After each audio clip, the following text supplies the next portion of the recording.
Welcome back to the program, everyone. We're almost at the halfway point of our show, leading us to our very first discussion of the morning. Now, in recent years, sustainable farming practices have flourished in several coffee-producing regions.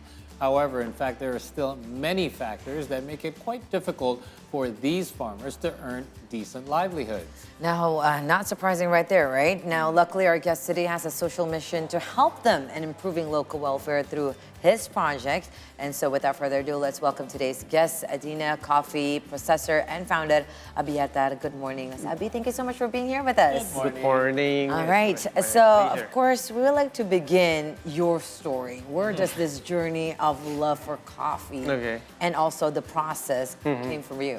Yeah. So I'm from Adina Coffe. I'm Abyatar. I'm a coffee processor. So to give you an idea, what is the coffee processor? Yeah. Yes, please.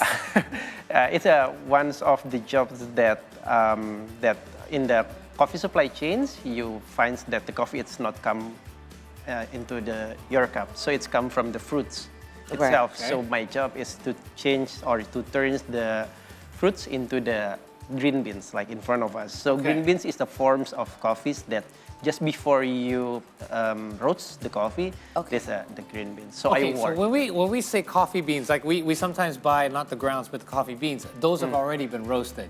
So this is prior to that. Yes. I wasn't even aware So of this is green the origin. beans. Yeah. So even the coffee itself is a fruits, but it's really unique fruits. We consume the seeds, not the fruit Instead itself. of the fruit itself. Where have I been?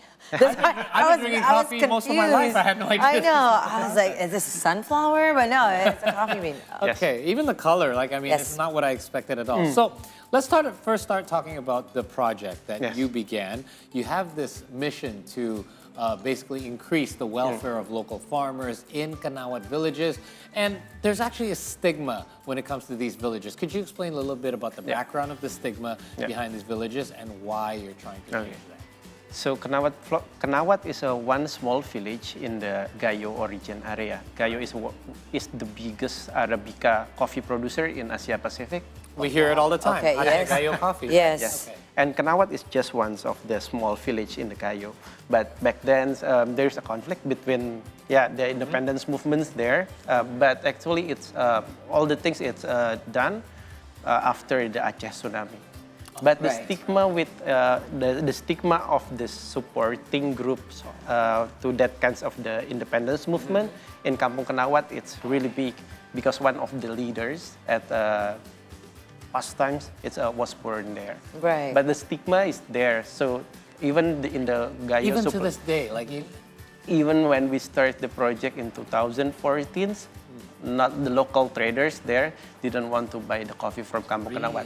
It's like Because of that stigma. yes, because like there's other areas in Gayo that I can buy the coffee, so why I buy don't from you there? go there? Okay. So how was their livelihoods? Just, give us like a context before, this project began in 2014. Okay. So it's a really beautiful village in the nearest of the one big lake in Gayo. If you have a chance to visit there, it's really beautiful place. So I was a sociologist before. So I did a social research for my graduations from the university. But in my university, we have freedoms to choose any kinds of projects. So I like the traveling. I used to be a barista, but I'm not a good barista. I can't do the multitasking things. But I thought that maybe some things that I can do in coffee industry is processing, because I can get really close with the farmers, and I really enjoy that one. So what we do is we do the collaborations with Fahman, one of the greatest men. He is really talented in the soccer play, and we do collaborations. He became the field team, and I do the technical things about the processing. Okay. How significant is coffee to the villages in Kanawat? Like, how big is it for them? How important is it for them to have the coffee production there as part of their livelihood? Okay. For Gayo people, coffee is everything. Means it's not only the identity for them, but also it's their source of income. So it's quite important. So have the buyer. It's one of the challenge. But another challenge is to have the options, the options of buyers. So the price competitions will be theirs, and yeah, the livelihood will be go up. So they can have basically friendlier business competition. Because, I mean, we drink Aceh Gayo coffee once in a while. We'll go and we'll select that beans, but we don't actually know which specific part of it comes from. And where their sources also. Did not know there's also this particular village that's kind of been, side-eye because of a stigma that we wouldn't know that just if we're drinking exactly, coffee, because right? of the history. In regards to that, you're trying to kind of make this shift of, their identity of the past. How was the challenge? Was it very challenging to kind of change not their perspective, but other people's perspective surrounding them to kind of make them somewhat, on par and, be in the same playing field? Yeah, so that's why I started the project as a social research. In sociology, we thought that, yes, you have the personal identity, how you describe yourself, but also you have the collective identity, how the people describes you. So what I do is I try to make some products really stick with the identity of themselves. And that's why with the branding things, I sell the coffee not in Medan and then go to export and become the anonymous coffee, but we sell the coffee in Jakarta. And I choose the names of Kampung Kenawat instead of Kenawat itself. So people are aware. Yes. So I share a dream with Fahman. It's like our mission is really simple. Like if we want to, if someone Googling the Kampung Kenawat, so the coffee will appear. So the first on the search so that's a benchmark that we set at the really beginning thing. That's actually a good. That's a good goal to have, because when you Google things, for lack of a better word, you're going to get the most popular things, and if you can prove that coffee is the first thing that pops up, then your goal has been somewhat accomplished. So. You've been doing this for almost 10 years now. You started in 2014? Yes, you're right. So what has been some of the impacts that you've seen so far in regards to some of the livelihoods of these farmers? Well, it's really interesting questions because yes, we have emissions back of the coffee itself, but we try to produce a high quality coffee. So this year, the Kampung Kenawat got a kind of award in the green beans competitions. It's called Cup of Excellence. So we got we go up to the top 10s of the best coffee in Indonesia this year. So yeah, that's one of the achievements. But for me, the biggest achievements is to see in the fields that there's another local collector trying to buy the coffee from the village itself.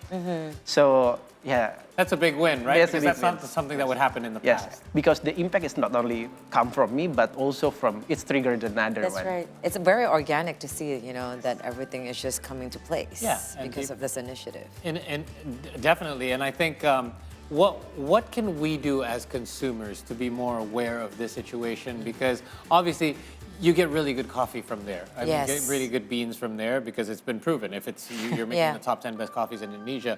But what can we do as consumers? Because a lot of times when we go to get a cup of coffee in Jakarta, we know the description. This is Aceh Gayo, but we don't really know where the beans are from. Is there a way for us as consumers to be more aware of this? That's a good question, by the way.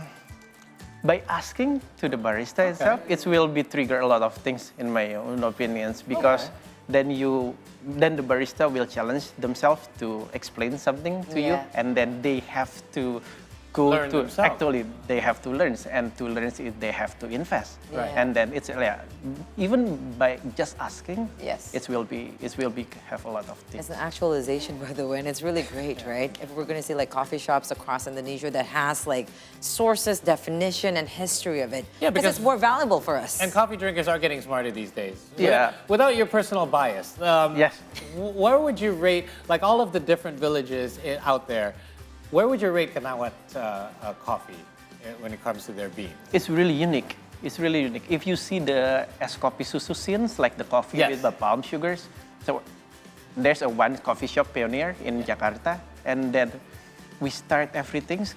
That menu that becomes the phenomenon nowadays is from Kenawat. Oh. Yes. I think I know which one you're talking about. Yeah. Well ordered. So we do the collaboration with them. So he's the founders. We are the good friends. He asked me like to make some coffees that really match with the palm sugar. And I said that it's hard things actually. but let me do it. So I do the cupping. I go to travel to so many things. Yeah. So I'm not in front of the stage, but that's hard to believe that you say you're not a good barista. It's hard for me to believe that he's such a great coffee processor. So you brought the beans here. Yes. So to show us the different kind of beans, right? And coffee beans, yes. So it's from Gayo. It's from Lintong. Lintong is one of another beautiful place in North Sumatra, next to the Danau Toba. And this one is Flores. We worked with the one indigenous community there. So we work in Flores project is really interesting because we worked with two different indigenous communities. The first one is Wairabo, the another one is Leo in the south part of Kelimutu National Park. So each origin has its uniqueness. Yeah. And how is it, how challenging was it? Because, you know, you're, especially with coming to like indigenous community, and it's very hard for them to penetrate even a modernization, yet alone now, you know, you're trying to kind of like putting them on the map, like especially for, you know, for to be known as like a coffee maker or like coffee bean maker. How is that for them, especially in Flores? It's really interesting because when I do the collaborations with the indigenous community in Flores, they don't have the ideas of private property. So they like, you can buy the land, you can rent the land. So they have to make kinds of a meeting in the cultural board in Leo community in that village, and I stay there maybe 2 weeks or more, and then we do the collaboration. We talk. I stay there, and they say that we cannot sell the land to you. You cannot invest, but we can do the collaboration. Oh, so they don't really even understand like who owns what part of the land. They just kind of share it. So it's a really unique cultural things because it's not a kingdom. Even they don't have the leaders like the persons that become the leaders. So everything are decided by the collectivism. Just through a community there. And Adena they took Adena as a part of the children's of the cultures, and then we do the collaborations. That's amazing for them opening that door. It's very eye-opening as well to see how different like things work out there. That's right. As well. Yeah. So, you know, you've already taken some huge steps in regards to your goals, but obviously you have larger goals in mind as well, heading into the future, and as well, Indonesia is quite well known for its coffee these days as well. So a two-part question here: what is Adena's plans for a larger scope, if, for lack of a better word, now that you've already kind of really helped out with the Kanawat villages, but do you have a larger goal in mind after that? And where would you put us on the map of like, you know, when it comes to perhaps Southeast Asia, but even more on a global stage, the potential for the Indonesian coffee? Okay. Indonesian coffee is actually it's really famous. Like we have the several challenges actually. The first one is from the demand sides. It's not the problems, but the problems is from the supply sides. Like we have in Indonesia itself, like the consumption rate is really high. We will become the net importers soon. And then we also have the problems with the climate crisis actually, because the coffee Arabica is only can grow in the high altitudes, and then it's become hotter and hotter. You cannot go up and up because it's usually it's national park. Or the forest that we have to protect. So we're running out of space, basically. Yes, basically, yes. But also, when we talk about the coffee productions, we usually see from the perspective of quantities, not from qualities. Indonesia is really unique. We are the fourth biggest producers in the world, but it's handled by the small farmers. So I see that it's really unique to have the Indonesia, and that's what Adena wants. That's a good thing, isn't it? Yes, a good thing. That's a great thing for me. Yes, a lot of challenge because it's really hard to get the standardized everything. Diverse, so diverse, but that's actually what Adena want to explore more, the uniqueness and the difference between the origin. It's actually a good thing. Like, I mean, I'm sure many countries would wish they could support their small farmers more than large corporations, and we are actually already doing that. That's right. Wow, you guys are doing great things. I wish we were able to get this word out a little bit more. Thanks a lot. Thanks a lot. As well. and it's a great initiative. That Yeah, you my guys- pleasure to be here. So good luck and success to Adina, and of course to you, because sometimes we drink coffee and it's your hard work for us to kind of receive that cup of joe. Well, we only get the And final then- product. Exactly. But thanks to you, Yeah. and also your team. And also for thanks doing for drinking Definitely. coffee more and more. Oh, absolutely. I Now got we no know- problem with that. We drink coffee and learn more of the history and the source, definitely now, to more of the value of the cup of joy that we're drinking. Yeah. Thank you so much. Thank you so for being much. here. And we Yes. hope that you, for your next cup of coffee, will think a little bit more about where your coffee comes from and its impact on the local farmers that have grown it to bring the cups to you. Anyway, that's it for this discussion for now, where we're past the halfway point of our program. But in case you joined us late, we're going to recap some of our earlier stories, plus some new stories from around the world when we return here on the C Morning Show. Stay with us.